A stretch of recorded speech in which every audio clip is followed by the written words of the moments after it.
I once said yes to an event in a city where I knew absolutely no one, no contacts, no friends of friends, no safety net. Just a spreadsheet I had started building for myself, and a process I kept refining every time I did this. If you are someone who has to deliver consistent content across multiple cities, maybe you are an event manager, a content lead, a producer, and you are tired of scrolling through Instagram posts hoping you get lucky, this is for you.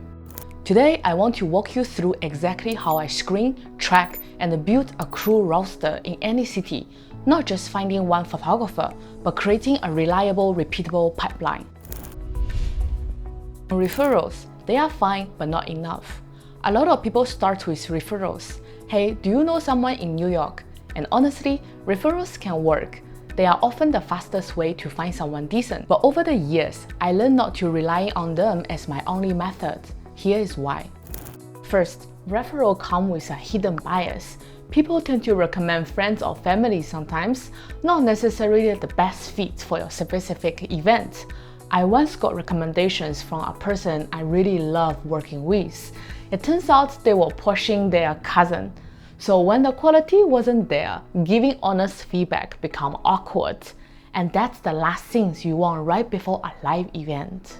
Second, referrals just don't scale. If I need crews in 8 cities next quarter, I can't ask for a referral in each time. That will take forever. And I'm still missing a lot of great opportunities out there too. So I still take referrals. They are one input, but they are not in my system. The system is what I'm about to show you. How I actually search from scratch. I don't just Google event photographer New York and pick the first results. That rarely give you the best people. I use 3 channels and I do them in about 45 minutes per city. Channel 1, I go deep into the Google page. 5, 6, 7. Some of the most solid freelancers are not in the first page who is paying for SEO. They are buried further down. Channel 2, Instagram, hashtags, combined with a location. For example, event photographer plus New York plus conference. And I don't just look for the posts. I also look at who they follow, who comments on their posts, and who comments on their work. That often leads me to other local pros who are in the same circle. Channel 3, local website pages. For example, you have a production hub, you have Reddit, you have Facebook groups, or a local film commission list. Those are surprisingly underused. After 45 minutes, I have a starting list of maybe 15 to 20 names. That's enough to begin with.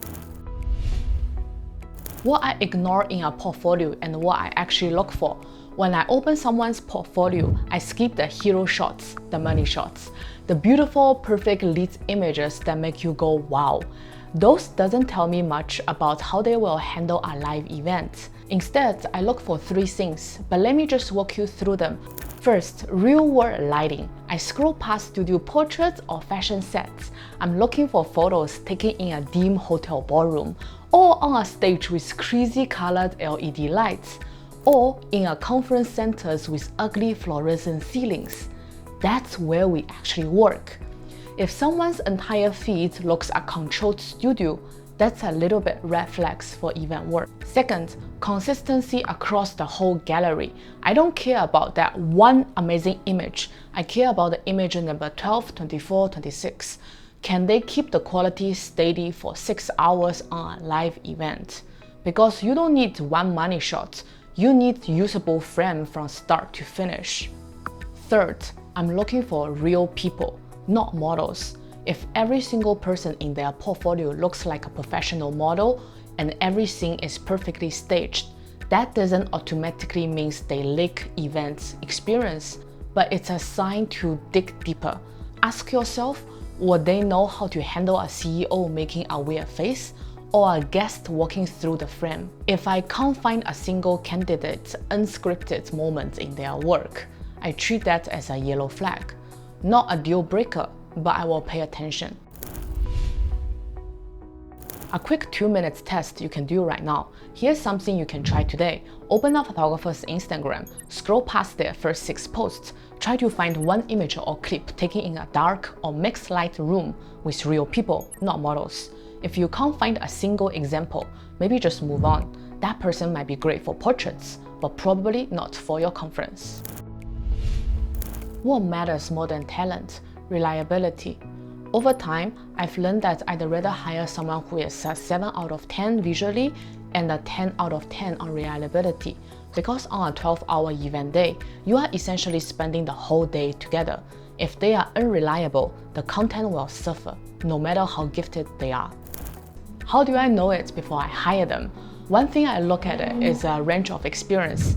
Does their portfolio show only one type of event, like only one wedding, or a variety?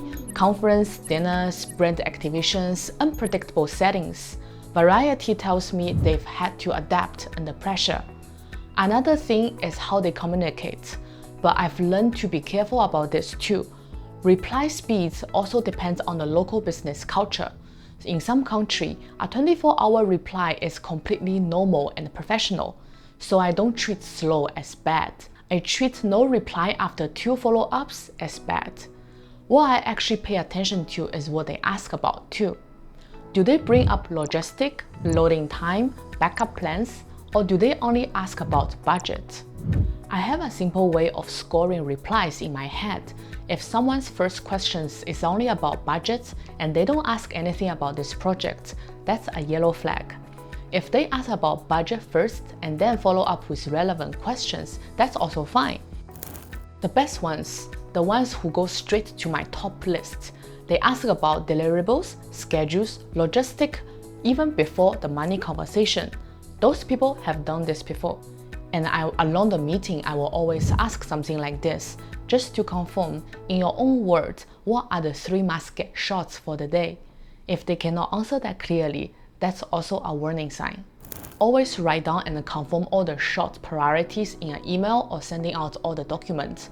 And I always schedule a short call before the event, even if the brief feels very simple. A list of names is useless without structure, so I also use a very simple spreadsheet with customized columns. Let me show you what I track. I keep a link to their portfolio. I note their main event type, conference, gala, brand activations.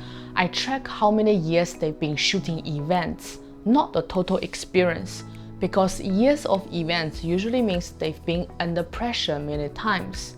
I make note of whether I've seen proof of low light capability. I check their gears too.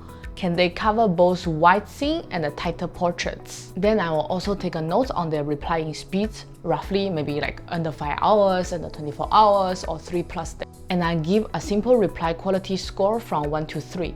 Use the scale I just mentioned. Even with the best screening, things can always go wrong. People get sick, flights get delayed, life happens. So for every city I work in, I keep 1 or 2 backup names handy.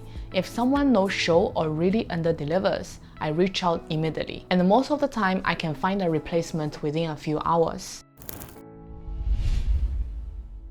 Here's the bottom line. Finding reliable crew in any city is not about luck or who you know. It's about having a repeatable process for searching, screening, tracking, and backup. I've put together a copy of exact spreadsheet templates I use. It includes all the columns I just showed you, plus a few extra fields. If you want it, click the link below to get a copy for your own use. And if you are a brand planning multiple city events and you don't want to build a system for yourself, you'd rather just to have someone run it for you, check the link in the descriptions. That's what I do. I will see you in the next video.